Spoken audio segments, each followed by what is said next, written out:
Canadian Prime Minister Justin Trudeau has asked Pope Francis to apologize for the Catholic Church's role in running residential schools for Indigenous children.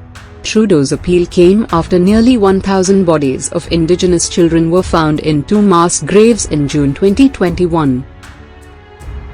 In early June, 751 unmarked graves had been found at the site of Marival Residential School in Saskatchewan. Few weeks ago, 215 unmarked graves were discovered at a former residential school in Kamloops in British Columbia. The mass graves were discovered by members of Indigenous communities through the use of ground-penetrating radar. Among the bodies found by the radar was a child who died as young as 3. All the children were buried decades ago. Efforts to find remains at the Kamloops School, which operated from 1890 until the late 1970s, started 20 years ago.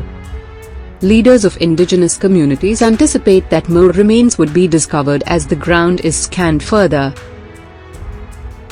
The Catholic-run residential school system in Canada operated between 1831 and 1996. The church removed about 150,000 Indigenous children from their families and brought them to Christian residential schools. The goal was to assimilate Indigenous children into Western culture through the notorious residential schools. The Catholic Church had banned the use of Indigenous languages and cultural practices in these schools. Disease as well as sexual, physical and emotional abuse were widespread among Indigenous children in these schools. A Canadian Commission's report found the residential school system enacted cultural genocide on Canada's Indigenous people. Pope Francis has not issued a direct apology but said he was pained by the discovery of mass graves of Indigenous children.